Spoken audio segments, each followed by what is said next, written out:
Hello friends, ಇವತ್ತಿನ ವಿಡಿಯೋದಲ್ಲಿ plane masala gravy ಹೇಗೆ ಮಾಡೋದು ಅಂತ ನೋಡೋಣ. ಮೊದಲಿಗೆ ಒಂದು ಚಕ್ಕೆ, 2 ಏಲಕ್ಕಿ, ಒಂದು 3 ಲವಂಗ, ಒಂದು ಸ್ಟಾರ್ ಹೂ ಒಂದು ಮಿಕ್ಸಿ ಜಾರಿಗೆ ಹಾಕ್ಕೊತಿದ್ದೇನೆ ಫ್ರೆಂಡ್ಸ್. ಈಗ ಇದಕ್ಕೆ 1 ಚಮಚದಷ್ಟು ಅವಿಜ, ಅರ್ಧ ಚಮಚದಷ್ಟು ಜೀರಿಗೆ, ಒಂದು 7ರಿಂದ 8 ಕಾಳಷ್ಟು ಕಾಳುಮೆಣಸನ್ನು ಕೂಡ ಹಾಕ್ಕೊತಿದ್ದೇನೆ ಫ್ರೆಂಡ್ಸ್. ಈಗ ಇದಕ್ಕೆ ಒಂದು 3ರಿಂದ 4 ಹಸಿಮೆಣಸಿನಕಾಯಿ ಹಾಕೊಳ್ಳೋಣ.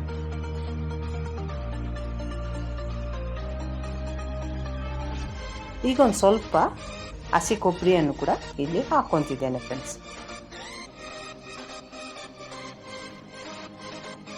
ಒಂದು ಸ್ವಲ್ಪ ಕೊತ್ತಂಬರಿ ಸೊಪ್ಪು ಹಾಕ್ಕೊಂಡು ಇದನ್ನು ನೈಸಾಗಿ ರುಬ್ಕೊಳ್ಳೋಣ ಫ್ರೆಂಡ್ಸ್.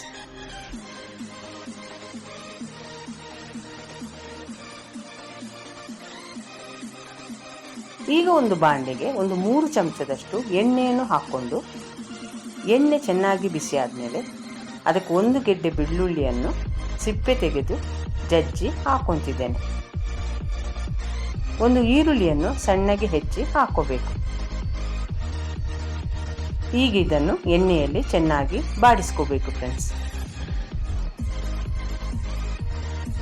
ಎಣ್ಣೆಯಲ್ಲಿ ಚೆನ್ನಾಗಿ ಬಾಡಿಸ್ಕೊಂಡ್ಮೇಲೆ ಮಿಕ್ಸಿ ಜಾರ್ನಲ್ಲಿ ರುಬ್ಬಿಟ್ಟಿರುವಂಥ ಮಸಾಲವನ್ನು ಹಾಕೋಬೇಕು. ಈ ಮಸಾಲವನ್ನು ಎಣ್ಣೆಯಲ್ಲಿ ಹಸಿ ವಾಸನೆ ಹೋಗುವವರೆಗೆ ಚೆನ್ನಾಗಿ ಬಾಡಿಸ್ಕೋಬೇಕು ಫ್ರೆಂಡ್ಸ್. ಇದನ್ನು ಕೈ ಬಿಡದಂಗೆ ನಾವು ಬಾಡಿಸ್ಕೋಬೇಕು ಫ್ರೆಂಡ್ಸ್. ಈ ಚಾನಲ್ಗೆ ಹೊಸಬ್ರಾದರೆ ಈ ಚಾನಲನ್ನು ಸಬ್ಸ್ಕ್ರೈಬ್ ಮಾಡ್ಕೊಳ್ಳಿ. ಬೆಲ್ ಐಕಾನನ್ನು ಆಲಲ್ಲಿ ಸೆಟ್ ಮಾಡಿದರೆ ನಾನು ಮಾಡೋ ವಿಡಿಯೋ ನಿಮಗೆ ನೋಟಿಫಿಕೇಷನಲ್ಲಿ ಬಂದುಬಿಡುತ್ತೆ ಫ್ರೆಂಡ್ಸ್.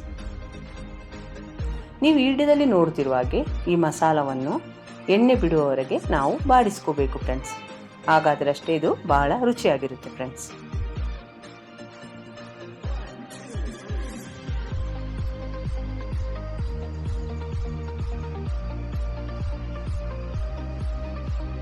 ಈ ರೀತಿ ಎಣ್ಣೆಯಲ್ಲಿ ಮಸಾಲ ಚೆನ್ನಾಗಿ ಬಿಟ್ಕೊಳ್ಳೋಂಗೆ ನಾವು ಅದನ್ನು ಫ್ರೈ ಮಾಡ್ಕೋಬೇಕು ಫ್ರೆಂಡ್ಸ್. ಈಗ ಇದಕ್ಕೆ ಒಂದು 1/4 ಕಪ್ಪಷ್ಟು ಮಿಕ್ಸಿ ಜಾರಲ್ಲಿ ಇರುವ ಮಸಾಲ ಜೊತೆ ಹಾಕಿ ನೀರನ್ನು ಹಾಕ್ಕೊತಿದ್ದೇನೆ ಫ್ರೆಂಡ್ಸ್.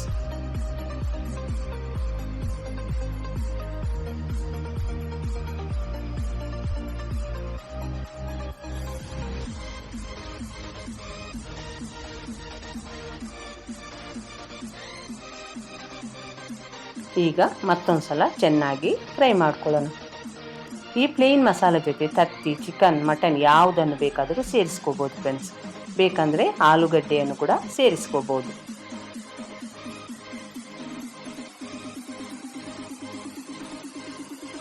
ಈಗ ಇದನ್ನು ಚೆನ್ನಾಗಿ ಬಾಡಿಸ್ಕೊಂಡ್ಮೇಲೆ ಇದಕ್ಕೆ ಒಂದು 4 ಟೊಮೆಟೊವನ್ನು ಮಿಕ್ಸಿ ಜಾರ್ನಲ್ಲಿ ರುಬ್ಕೊಂಡು ಈಗ ಟೊಮೆಟೊ ಪ್ಯೂರಿಯನ್ನು ಹಾಕ್ಕೊತಿದ್ದೇನೆ ಫ್ರೆಂಡ್ಸ್.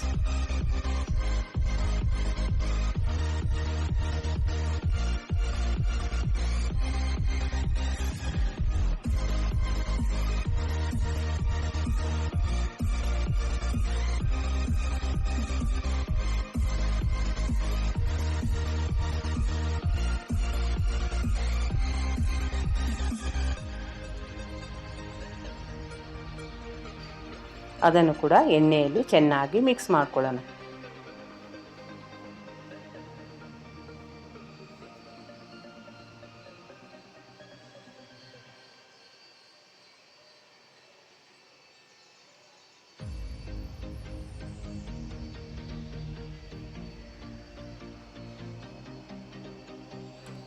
ಈಗ ಇದಕ್ಕೆ ನೋಡಿಕೊಂಡು ನಾವೊಂದು ಸ್ವಲ್ಪ ಉಪ್ಪನ್ನು ಕೂಡ ಹಾಕೋಬೇಕು ಫ್ರೆಂಡ್ಸ್.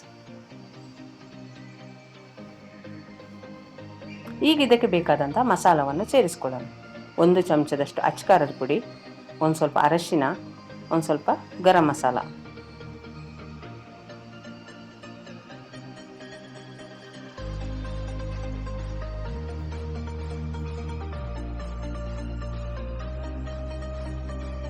ಈಗ ಇದನ್ನು ಕೂಡ ನಾವು ಚೆನ್ನಾಗಿ ಮಿಕ್ಸ್ ಮಾಡ್ಕೋಬೇಕು ಫ್ರೆಂಡ್ಸ್. ನೀವು ಇದನ್ನು ಮಸಾಲೆ ಜೊತೆ ಎಷ್ಟು ನೀಟಾಗಿ ಮಿಕ್ಸ್ ಮಾಡ್ತೀರೋ ಅಷ್ಟು ರುಚಿಯಾಗಿ ಈ ಮಸಾಲ ಗ್ರೇವಿ ರೆಡಿ ಆಗುತ್ತೆ ಫ್ರೆಂಡ್ಸ್. ಇದು ಚಪಾತಿ ಜೊತೆ, ದೋಸೆ ಜೊತೆ ಸೈಡ್ ಡಿಶ್ ಆಗಿ ತುಂಬ ರುಚಿಯಾಗಿರುತ್ತೆ ಫ್ರೆಂಡ್ಸ್.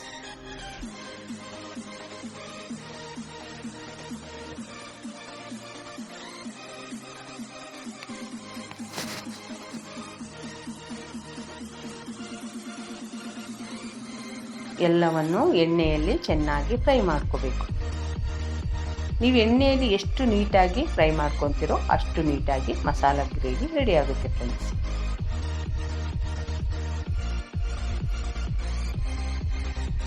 ವಿಡಿಯೋದಲ್ಲಿ ನೋಡ್ತಿರ್ಬೋದು ಫ್ರೆಂಡ್ಸ್, ನಾನು ಕೈ ಬಿಡದಂಗೆ ಎಣ್ಣೆಯಲ್ಲಿ ಮಸಾಲವನ್ನು ಬಾಡಿಸ್ಕೊತಿದ್ದೇನೆ.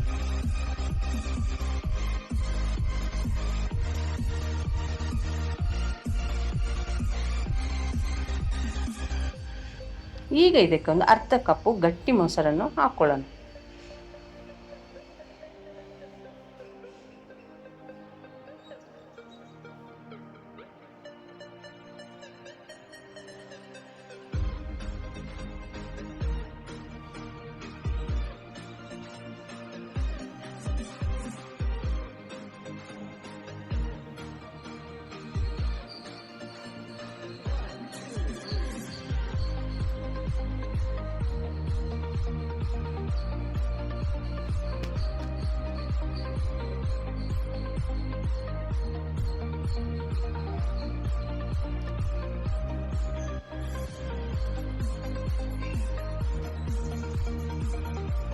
ಗಟ್ಟಿ ಮೊಸರನ್ನು ಸೇರಿಸ್ಕೊಂಡ್ಮೇಲೆ ಒಂದು ಸ್ವಲ್ಪ ನೀರನ್ನು ಹಾಕ್ಕೊಂಡು ಇದನ್ನು ಚೆನ್ನಾಗಿ ಮಿಕ್ಸ್ ಮಾಡ್ಕೋಬೇಕು. ಇಲ್ಲಿ ಉಪ್ಪು ಖಾರ ಏನಾದರೂ ಕಡಿಮೆ ಅನಿಸಿದರೆ ಫ್ರೆಂಡ್ಸ್ ಇಲ್ಲಿ ನೀವು ಸೇರಿಸ್ಕೋಬೋದು.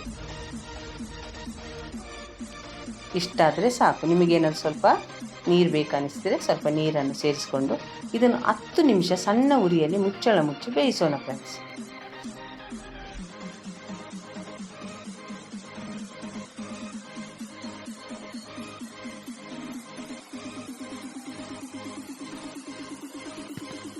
ಈಗ 10 ನಿಮಿಷ ಆದಮೇಲೆ ನಾನು ನಿಮಗೆ ಈ ಮಸಾಲ ಯಾವ ರೀತಿ ರೆಡಿಯಾಗಿದೆ ಅಂತ ತೋರಿಸಿದ್ದೇನೆ ಫ್ರೆಂಡ್ಸ್. ವಿಡಿಯೋದಲ್ಲಿ ನೋಡ್ತಿರ್ಬೋದು, ಚೆನ್ನಾಗಿ ಎಣ್ಣೆ ಬಿಟ್ಕೊಂಡು ಮಸಾಲ ರೆಡಿಯಾಗಿದೆ. ಈಗ ಇದಕ್ಕೆ ಸ್ವಲ್ಪ ಕೊತ್ತಂಬರಿ ಸೊಪ್ಪನ್ನು ಹಾಕ್ಕೊಂಡು ನಾನು ಇದನ್ನು ಸರ್ವ್ ಮಾಡ್ತಿದ್ದೇನೆ ಫ್ರೆಂಡ್ಸ್. ಈಗ ಒಂದ್ಸಲ ಇದನ್ನು ಮಿಕ್ಸ್ ಮಾಡ್ಕೊಳ್ಳೋಣ. ನೀವು ಈ ರೆಸಿಪಿಯನ್ನು ಮನೆಯಲ್ಲಿ ಟ್ರೈ ಮಾಡಿ ಹೇಗನಿಸ್ತು ಅಂತ ನನಗೆ ಕಾಮೆಂಟ್ ಸೆಕ್ಷನಲ್ಲಿ ತಿಳಿಸಿ ಫ್ರೆಂಡ್ಸ್. ಈ ವಿಡಿಯೋವನ್ನು ನೀವು ನೋಡಿದ್ದಕ್ಕೆ ನಿಮಗೆ ತುಂಬ ಧನ್ಯವಾದಗಳು ಫ್ರೆಂಡ್ಸ್.